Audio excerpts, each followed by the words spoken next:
Morning. Hi, everybody. Hello.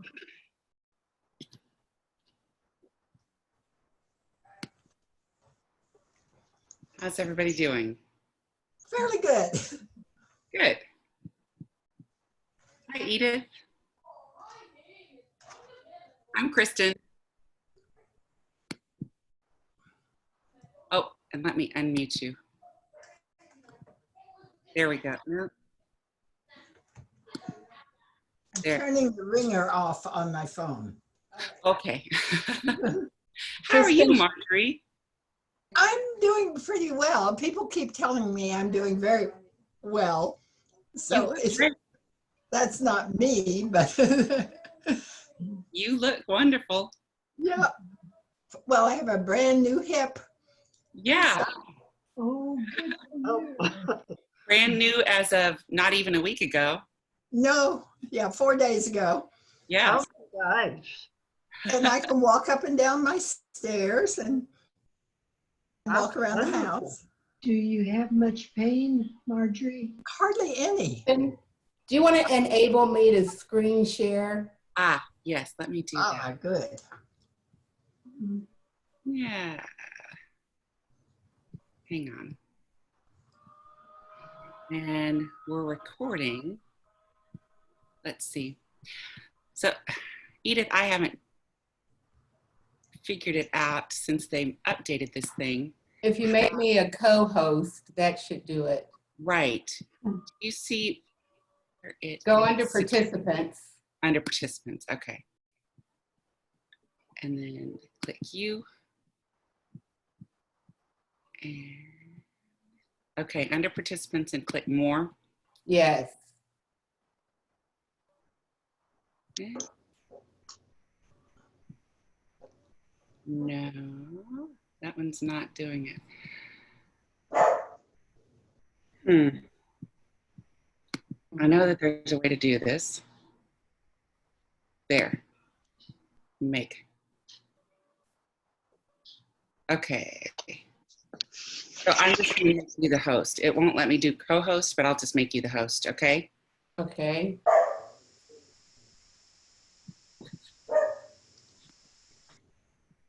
Okay. Okay.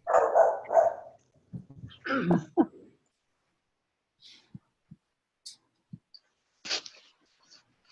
right. We've got 14 so far, so that's good.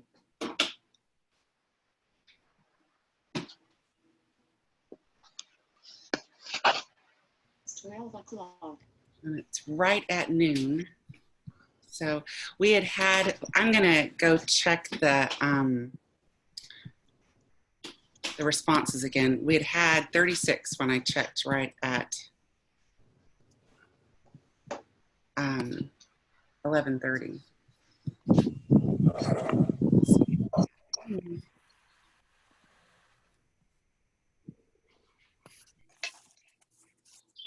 I might ought to go and be in the other room. It's more comfortable.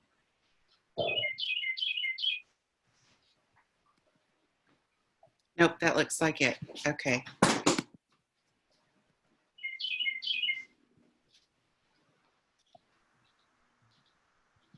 Right. Pam Houston.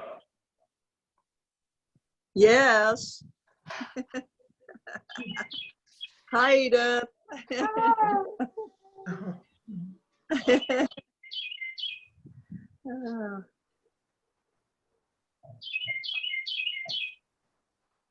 I hear somebody's birds chirping. I think it's Pam's. They build their nests very close to our house. It's beautiful. So, and Edith had requested, if at all possible, for everyone to have their video actually on for our discussion and her presentation discussion this afternoon. I just like seeing people. It's nice to see people's It faces. is nice.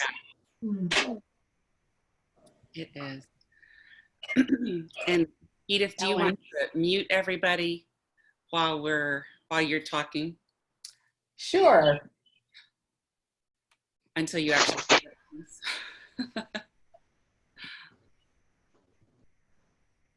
You just tell me, Kristen, when you want me to start intro and when we want to start, and then I'll. Okay. Well, I think we've got 17 now, and it's a couple minutes after. I think you can go ahead and start introductions, Denise. That'd be great. Great. Hi, welcome everybody to our hot topic for June. So thrilled to have Edith Guffey with us today. Thank you so much for your time, Edith. Edith worked for the United Church of Christ for almost 30 years. She currently serves as the regional conference minister for the Kansas-Oklahoma Conference. And in this role, she provides support for 60 churches in the 2 states. Over the years, she's been a voice in the United Church of Christ across the country, encouraging congregations and people of faith to engage in the difficult work of sacred conversations on race. In 2015, following the death of Michael Brown in Ferguson, Missouri, with Edith's leadership, the Kansas-Oklahoma Conference committed itself to a 3-year initiative on racial justice. It is that commitment that led to the work on white privilege that Plymouth Church here in Lawrence in particular is engaged deeply in. Edith was an original member of the Douglas County Criminal Justice Coordinating Council and completed her term last January. She continues to serve on the working group focused on racial disparities in the jail population. So we're very happy to have you here today, Edith. Thank you again. And she will be speaking on In the Streets from 1968 to 2020. Will this time be different? Thank you. Thank you. Thank you for the opportunity to be with you. It seems like light years ago when Tamara Cash first asked me about this possibility. I think it was just in January, but the world has literally changed since then, as evidenced in how we gather now. At that time, my hot topic was going to be something that seems pretty simple now. And it was, the title was Moving from Color Blind to Color Brave. I thought that was a pretty intriguing title, but it doesn't seem to fit today. But I realized that the notion of being colorblind has still played a role in getting us where we are today as a country. Because, you know, we've never really learned how to talk about race in this country. And what I see happening in the streets of our country, I wonder really if this time will be different. And you might wonder, different than what? And it would be a mistake to assume that we have a common experience. So let me tell you about mine and we'll go from there. Some of you may remember, and as I look, maybe all of us remember the 60s.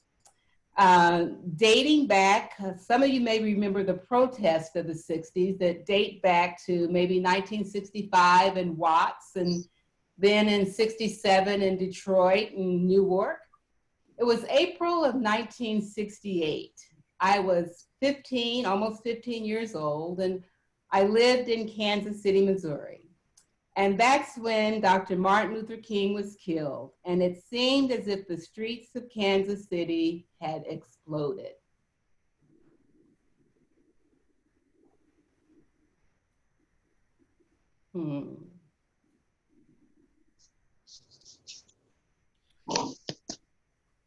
It wasn't just Kansas City. Civil unrest was happening all across the country. Some records indicate that it was in as many as 110 cities that experienced some degree of protest in the summer of 1968. The cities of Chicago, Detroit, Washington, D.C., and Baltimore endured the most destruction. While some wanted to blame this outpouring of anger solely on the assassination of Dr. Martin Luther King, the accompanying rage and racial tension had been building for years. By the time it was all over in Kansas City, the father of one of my friends had been killed, and the flourishing African-American area that surrounded Central High School, where I had attended, was completely destroyed. It's still a vast wasteland. It was a summer that seemed to never end. And I remember many people, adults, saying that something simply had to change.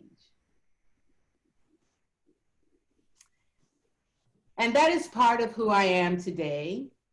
That is the history that I carry, that I, like many of you, think about maybe as you watch TV, as I look at my Facebook feed and Instagram. And that's what I think about as I hear the commentators say, this time will be different. This feels different. And I say, really? Will it be different? I heard that something had to change back in 1968. And here we are. What happened? I hope you're asking yourselves those same questions. You know, I wish I could give you a simple analysis about what happened, but here is a very simplistic picture of what I think happened. You know, I love flowers, but I am not a gardener. The house I grew up in had what I now know and would call lovely peonies. But as a child, I really didn't like them in the yard. So once when I had to mow the yard, I mowed them down. But they kept coming back. I didn't know, no one taught me about annuals. I didn't know that I had to dig deep and remove the entire plant if I was really going to get rid of those peonies for good. Systemic racism is like that. What we did in 1968 was something, but it wasn't good enough. Because as a country, we failed to address the systemic racism that is deeply rooted in our country and institutions. Everything, every institution in our country is built and infected with the virus of racism.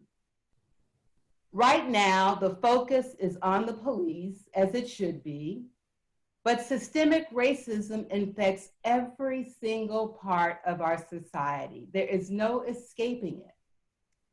Remember, the very land we live on was stolen from the Native Americans who were here and owned this land. And then white people brought Africans to this country as slaves. Many owned us as property and then declared that the white race was superior in every way.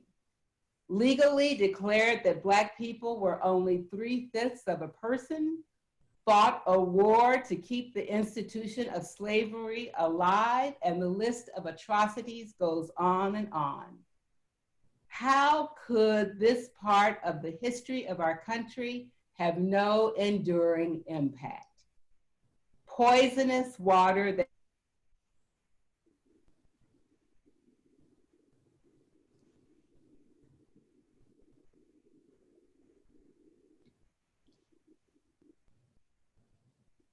never really goes away until some has never done that work, and the systemic racism and the fruits thereof continues.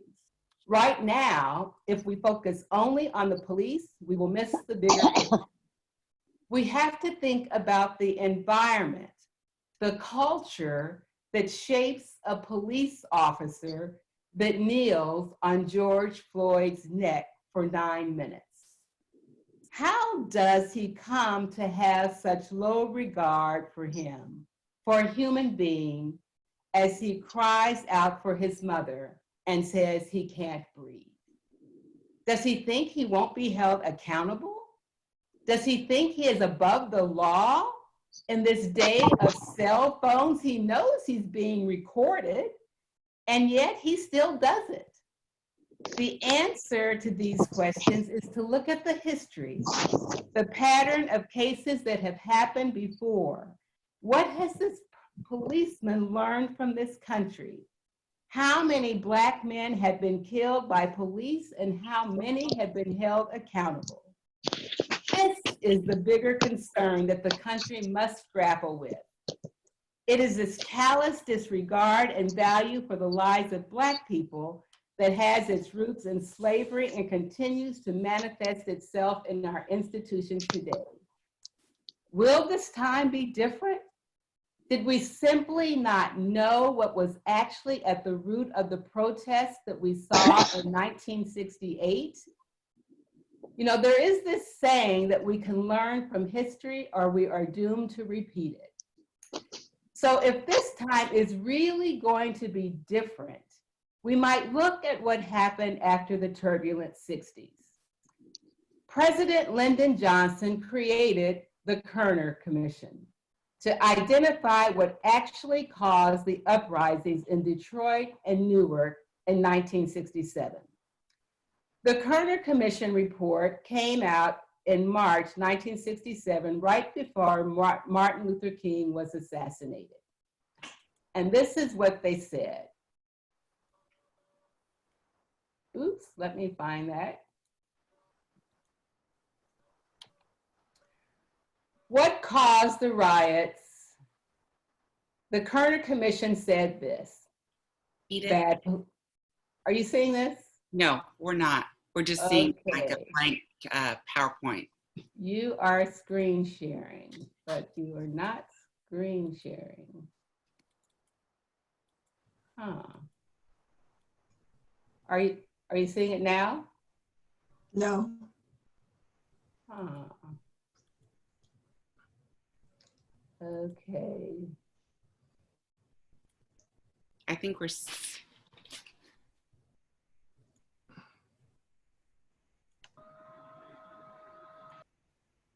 Stop share.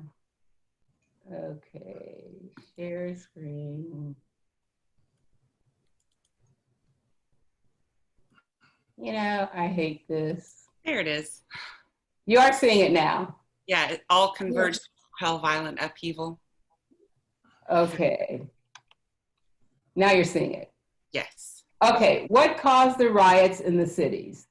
The Kerner Commission said this: bad policing practices, a flawed justice system, unscrupulous consumer credit practices, poor or inadequate housing, high unemployment, voter suppression, and other culturally embedded forms of racial discrimination.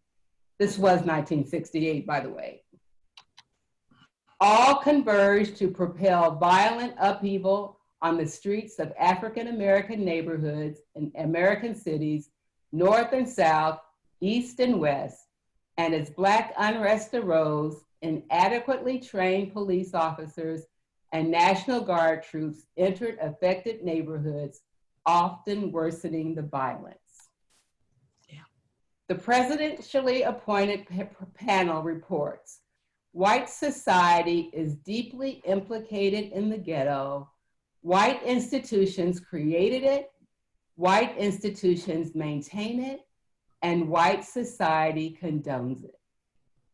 The nation, the Kerner Commissioner warned, was so divided that the United States was poised to fracture into two radically unequal societies, one Black, one white. The Kerner Commission's 1968 report concluded the country is moving toward two societies, one Black, one white, separate and unequal.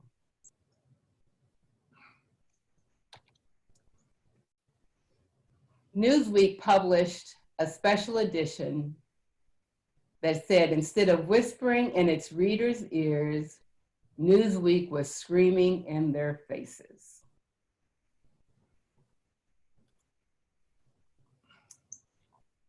The Kerner Commission report didn't stop with just these indictments of the current realities. It made sweeping recommendations that addressed areas of housing, job creation, unemployment and underemployment, education, and policing.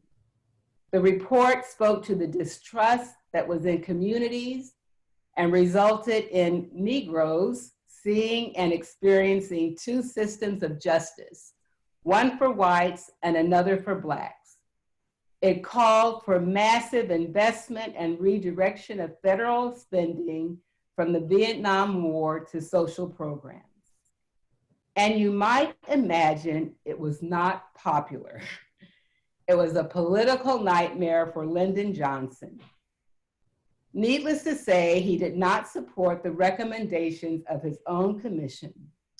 Given that the report laid the responsibility squarely on the shoulders of white America, it was soundly rejected. The administration did not shift resources for social reform, and Congress would not agree to tax increases. The recommendations of the Kerner report that may have made some inroads on the systemic issues that plague our country went unheeded in 1968. Nixon ran on a platform of law and order, and the sweeping recommendations that were in the Kerner report were never fully embraced and implemented. The rest is history. So now we know the names. Michael Brown, Trayvon Martin, Tamir Rice, Eric Gardner, Terrence Crutcher, Philandro Castile, Breonna Taylor, Ahmaud Arbery, George Floyd, and now Rayshard Brooks, and likely many more. So yes, it is the killing of Black people by police that have propelled thousands into the streets for days and nights of protests in the middle of a global pandemic. But like in 1968, what we see in our streets is about something bigger. It's the bigger picture that creates the environment of policing that allows police to see African-American men as threats, that allows the Amy Coopers of the world to know that by simply saying there is an African-American man in the park is a signal that she is in danger. That is the systemic racism that contributes to the incarceration rate of African-American men in our country, here in Douglas County even. It is an ugly picture. The 2020 Economic Report on the State of Black America reports the following. Despite significant economic progress over the past decades, Black Americans experience far worse economic conditions than whites or the population as a whole. Historically, the unemployment rate for Black Americans has been approximately twice the rate for whites. The typical Black household earns a fraction of white households, just 59 cents for every dollar. Black Americans are over twice as likely to live in poverty as white Americans. Black children are 3 times as likely to live in poverty as white children. The median wealth of Black families, $17,000, is less than 1/10 that of white families. The wealth gap between Black and white households increases with education. Much less than half, 42% of Black families own their homes, compared with almost 3/4, 73% of white families. I know that sometimes in Kansas, we think we're different or not as bad, so let's look at how we fare here. The African-American population in Kansas is 5.9%, yet the unemployment rate of African-Americans is 8% compared to 3.2% of whites. Median household income of African-Americans is $35,412 compared to $61,447 for whites. The poverty rate among African Americans is 25.3% compared to 9.5% for whites. And of course, we often think we're different here in Lawrence than the rest of Kansas.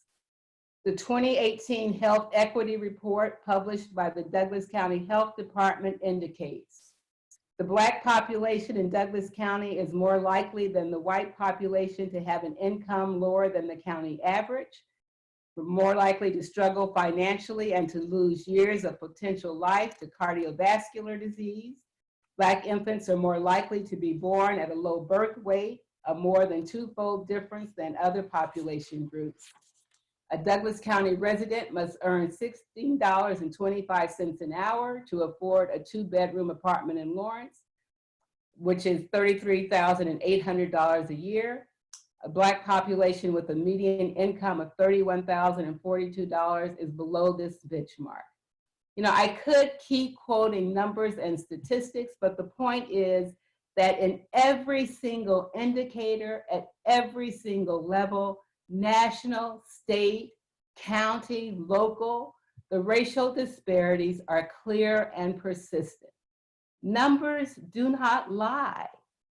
And one looks at them and you have to ask, what explanation is there for such consistent disparities across the country in every single area of measurement for one racial group?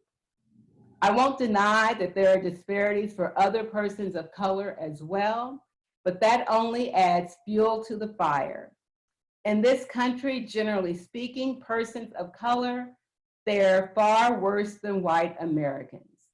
Could it possibly be that Black and brown people are just not as smart as white people or just don't work as hard as white people?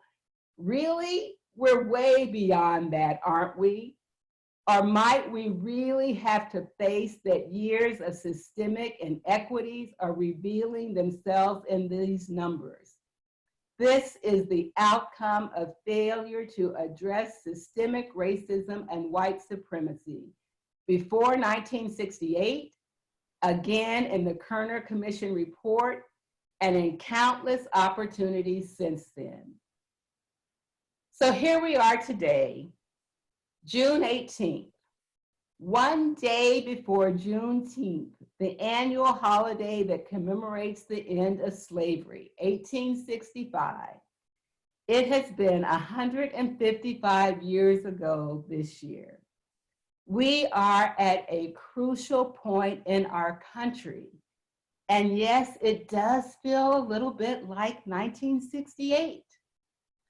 But I was 15 years old then. I'm slightly older now and hopefully a little wiser. Will this time be different? That is an open question. I suspect there were people of goodwill who wanted change then. There were certainly recommendations in the Kerner report. Those recommendations didn't go forward because there was not the political will of white people to own their role and demand systemic changes, because to do so meant giving up power, acknowledging white privilege and the ways the system in this country is designed to benefit white people and disempower people of color. I say that without bitterness or anger, but as a statement of reality. Some note a new generation of young people, young white people who are joining Black and brown people demanding justice, calling for a more just world, who want to dig deeper and dismantle the centuries of oppression that have created the systems that literally take the breath away of Black and brown people. So will this time be different? You know, I have actually changed my mind about this even this morning. I have changed from asking if this time will be different to saying this time must be different. because I really worry about our country if we don't see radical changes this time. I believe that the patience of young people is growing thin. I find my patience is sometimes thin. They are demanding change. They have seen too much. We no longer live isolated lives. They see what is happening in the moment.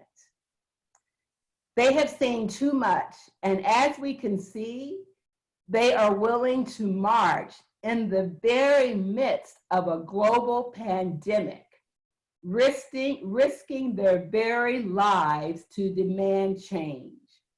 We owe them and we owe ourselves a better future. I have 2 adult children, ages 32 and 35. Every time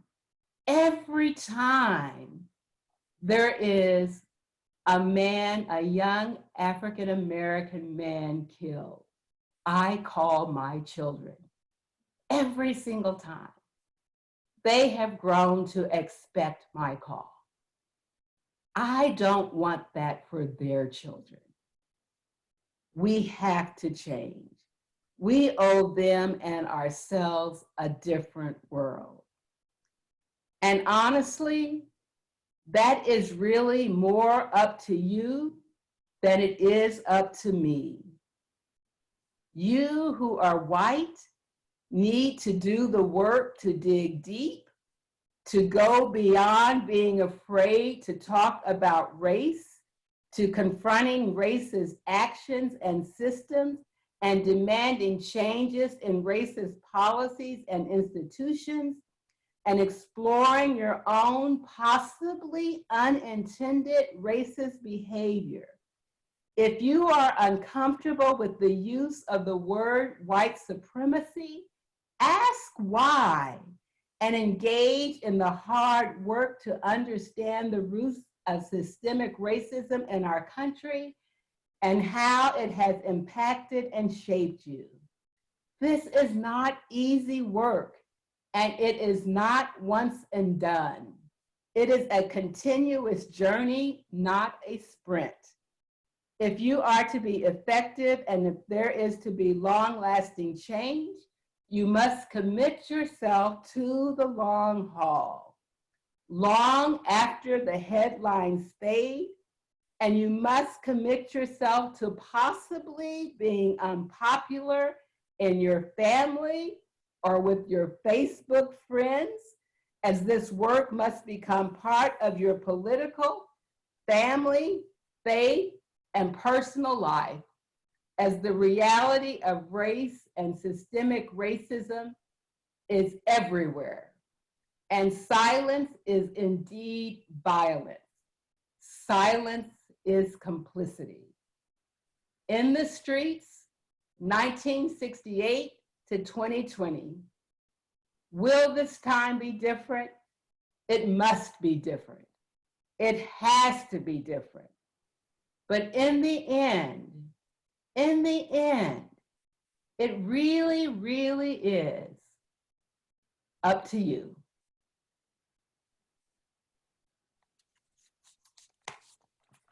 That's all I got, folks. Thank you so much. Let's talk. Edith, would you prefer that they submit questions to chat or just jump in? Just raise your hand. There are enough of us. There are few enough of us that I can manage that. Okay, very good. Edith, my video does not work. This is Suzanne Ellis, so I can't raise my hand.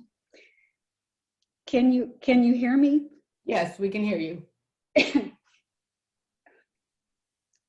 It absolutely breaks my heart that you have to call your sons every time.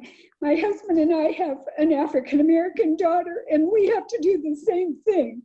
We're part of the, I'm sorry to cry, but it just hurts me that we have to live in this kind of world. I do have 3 biological boys who are white.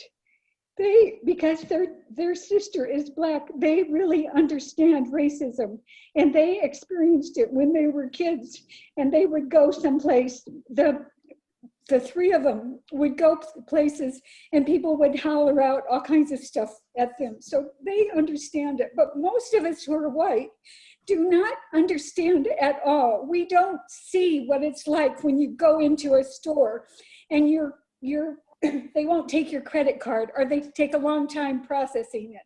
They have to see if your $20 bill is a real $20 bill, more so if you're Black than if you're white. I am angry. I am seeing some change. I am so excited about these kids that are getting active, that are 18 to 35 years old and that are out in the streets. Unfortunately, I couldn't be out in the street, or else I would have been out there screaming from the top of my head.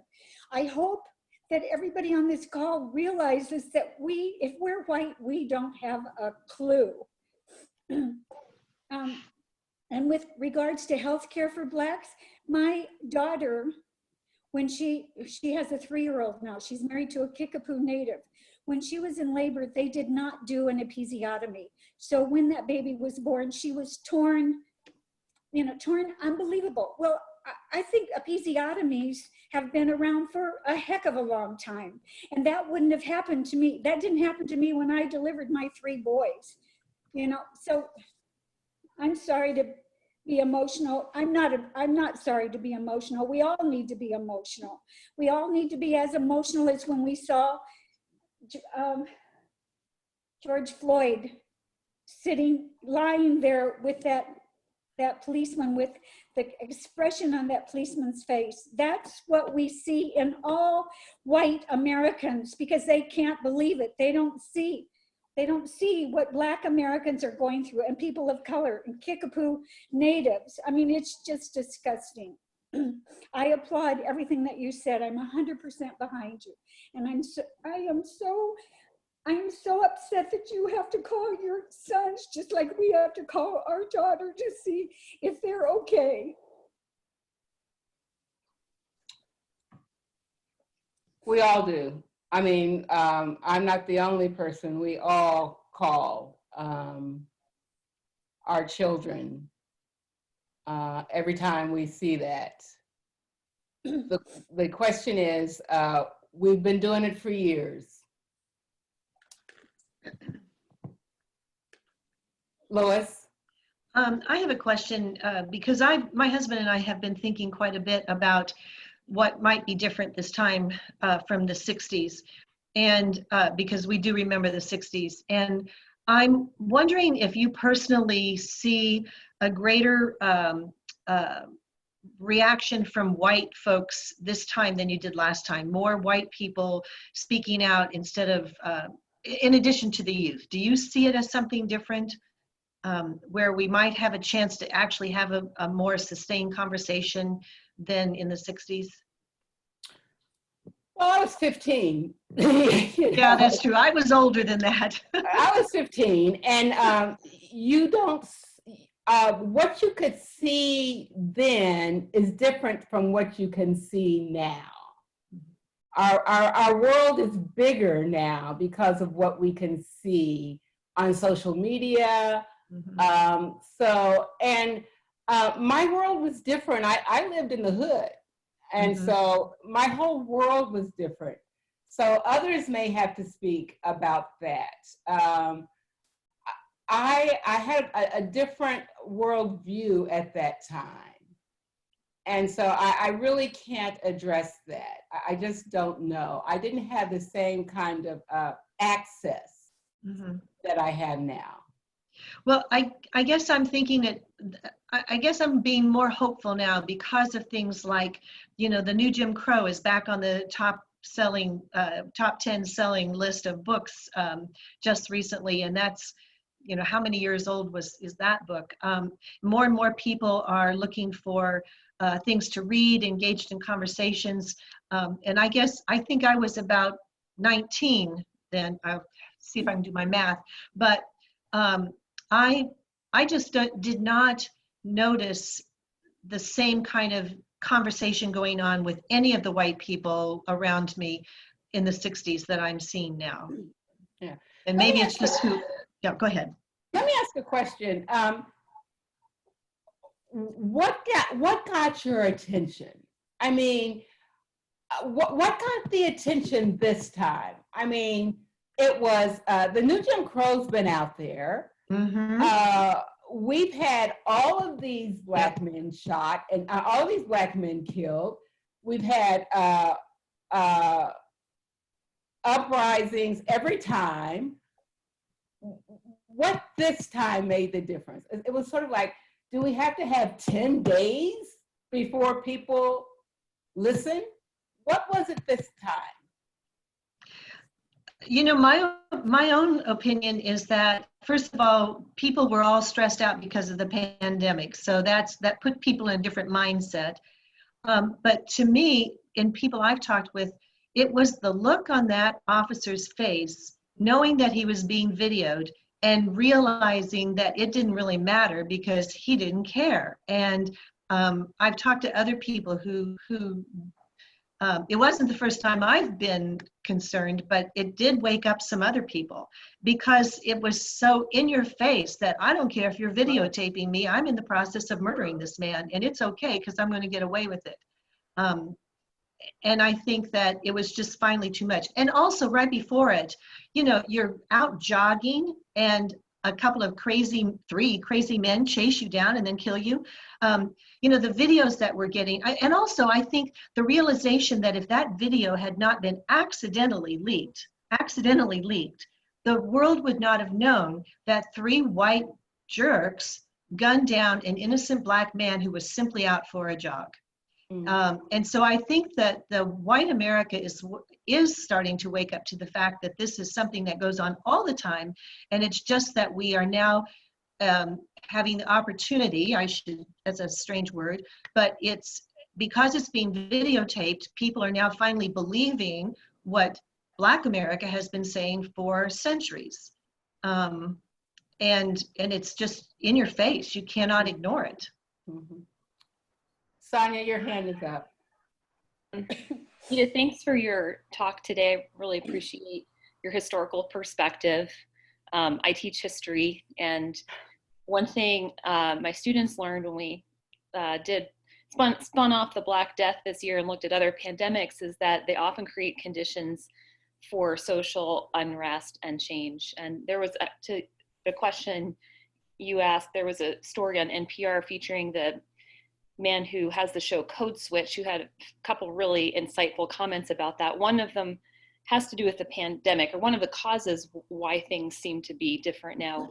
The other one was the widespread lack of trust in the people who are in authority. In other words, the lack of leadership of the Trump administration, widespread dissatisfaction, anger, resentment about the lack of leadership. I think, you know, only time will tell whether, in fact, this is a sea change or a disruption, or whether, you know, the country, as it has so many times in the past, will ignore the same kinds of reports that have been coming out for hundreds of years, like the report you discussed today, and yet nothing changes. My question actually had to do a lot more at the local level. I'm seeing people in the Black Lives Matter community and friends posting about Rontaris Washington Jr. and asking for contributions to a GoFundMe fund for his mother to support the legal fees to get him out of, I think his bail is set at something like $750,000, and you know, he's been in jail since 2015. And I just wondered if you had any insight about that. I'm not that deeply familiar. I wasn't following it super closely, so I wondered if you knew about that situation and had some thoughts about it. I know Tamara is on the phone. Tamara probably knows more about this than I do.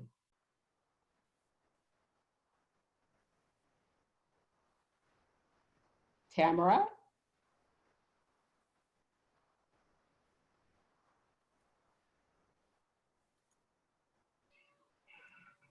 She still has her mute on.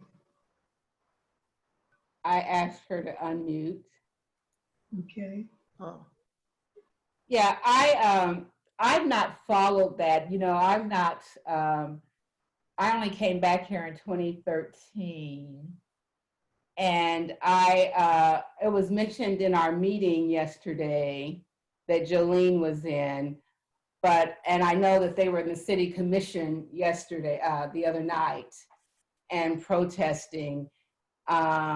But I can't say that I know many details at all. I know we have I know that the bail system, the bond system is horrible everywhere. But I can't say that I know many specifics about the case. Okay, Edith, can you hear me now? Yes. Sorry about that. Little technical difficulty here. So the question was about Rontarius, Washington. Yes. Specifically, what are you asking?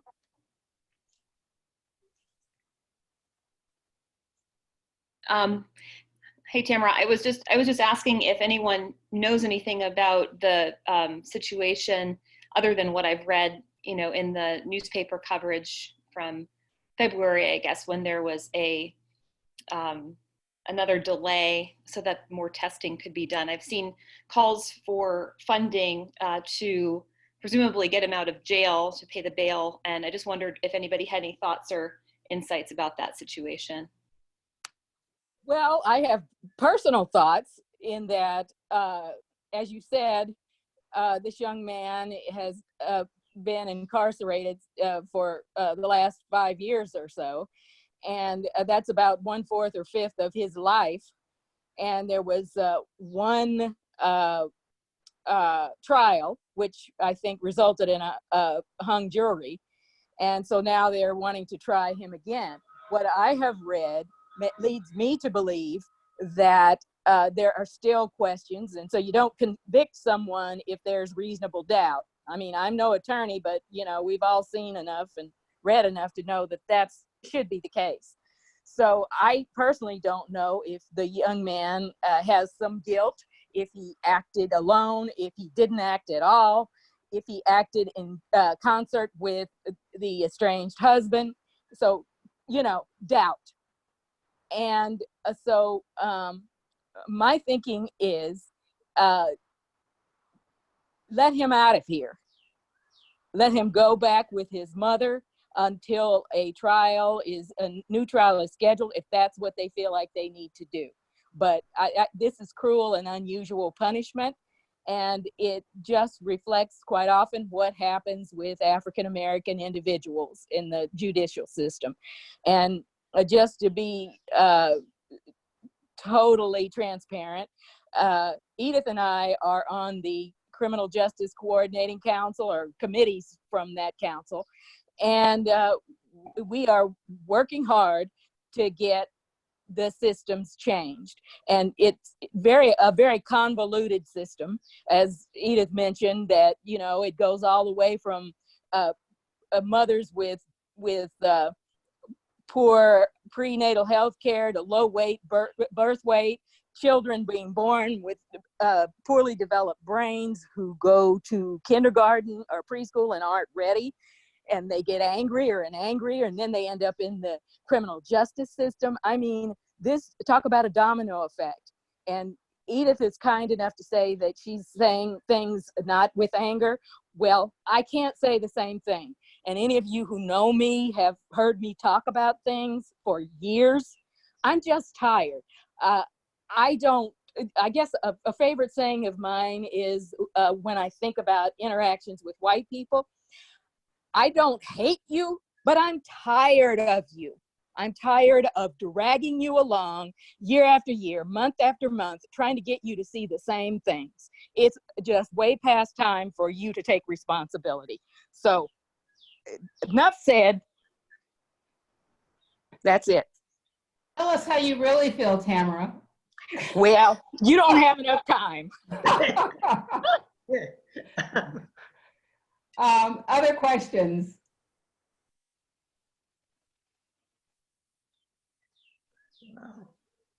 Yes, Grace.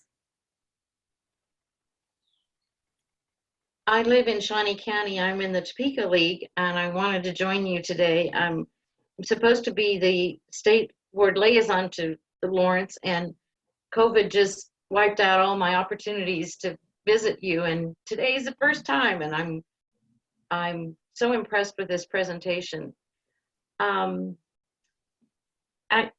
I wonder if you would be willing to share that slide you had of the recommendations of the Kerner Commission.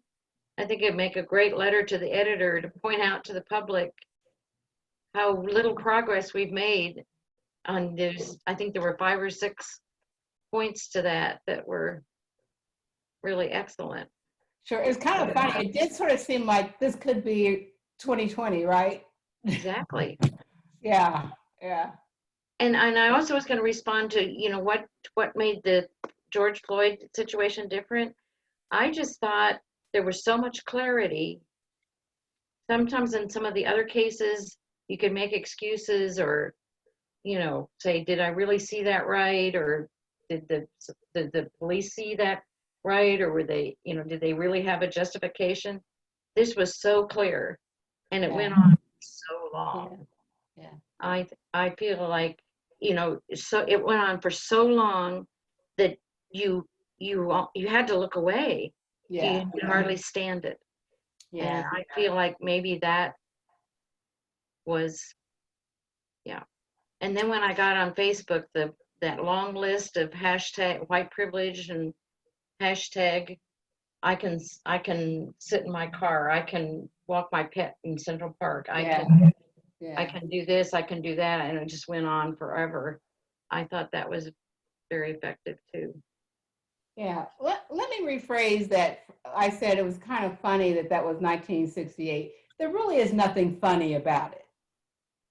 There really is nothing funny about it. It is shameful that we have not made more progress in this country. And I don't want to be flippant about it. I think sometimes I deflect that because that's the way that I cope. I've lived all of my life in the white world.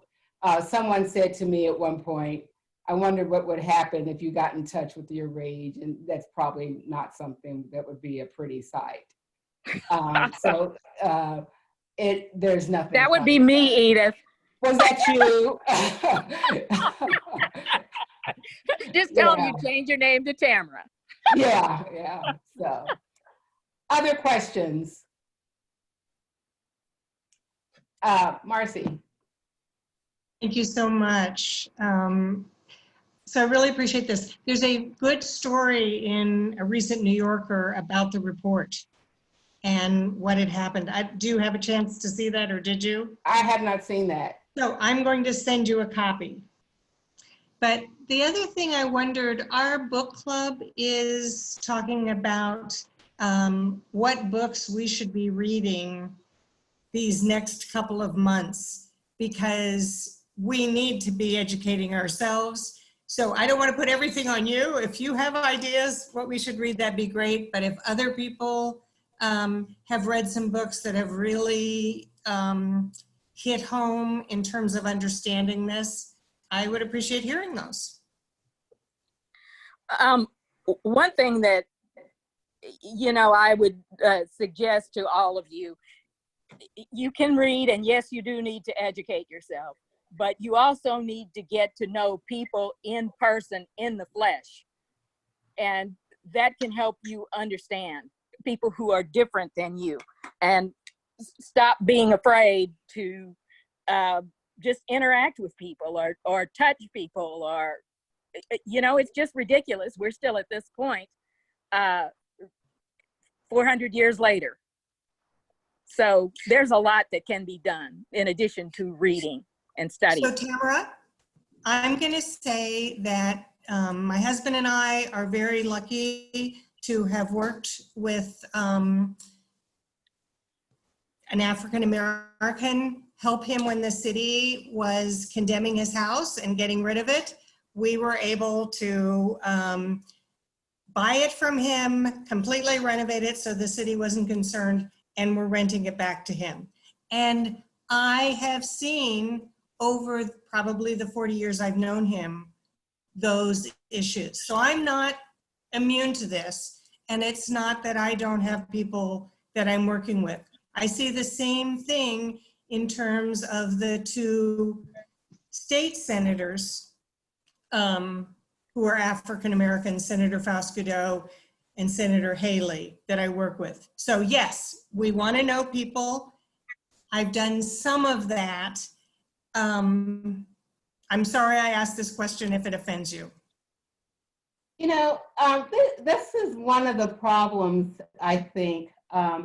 We live such racially segregated lives. And the more racially isolated we are, the less we know.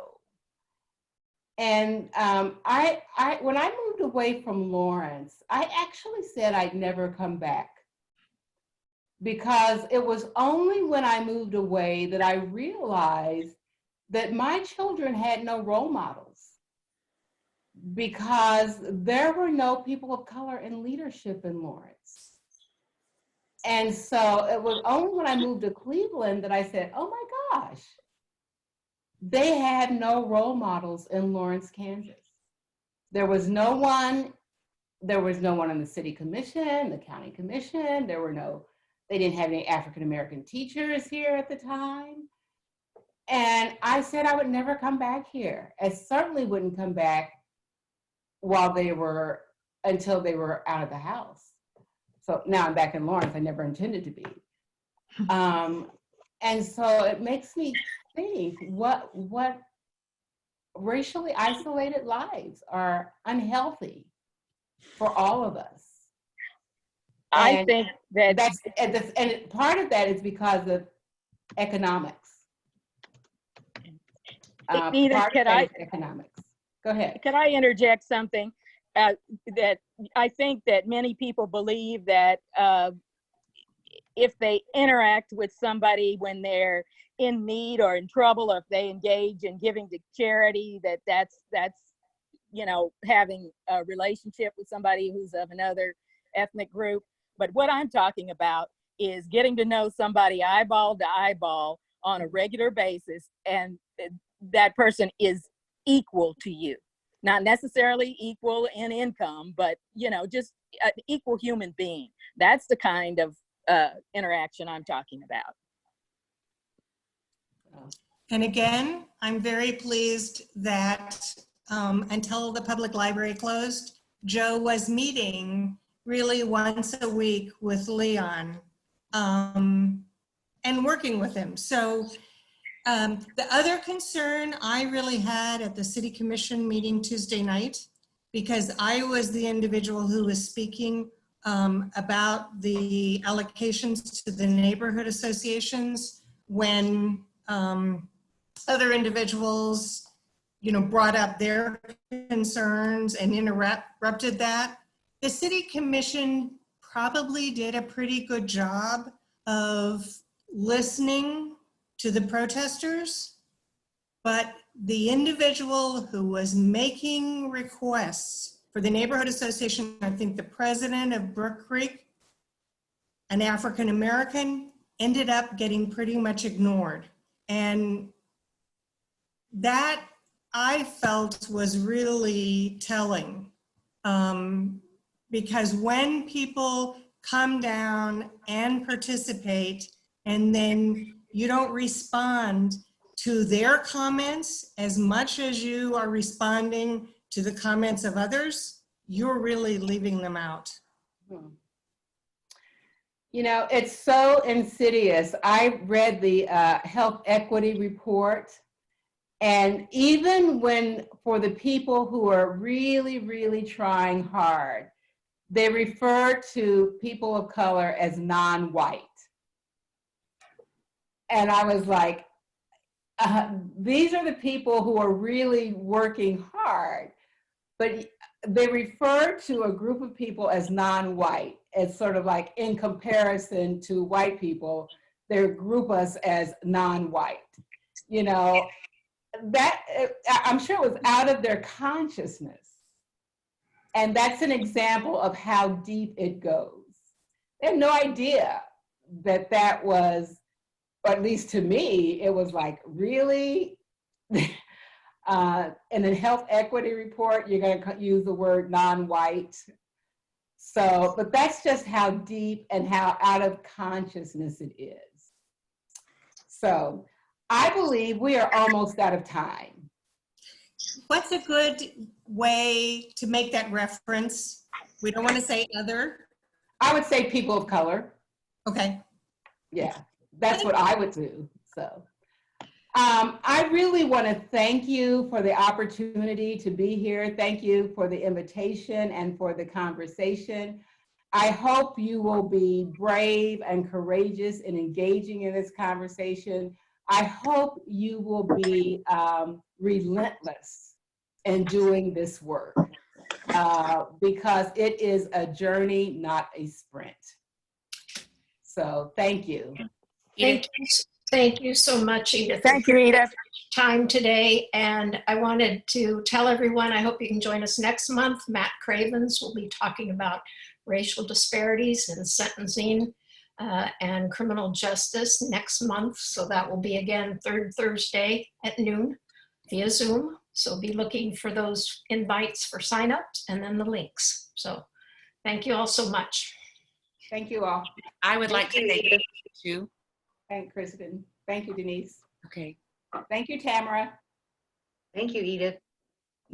Bye all. You're welcome.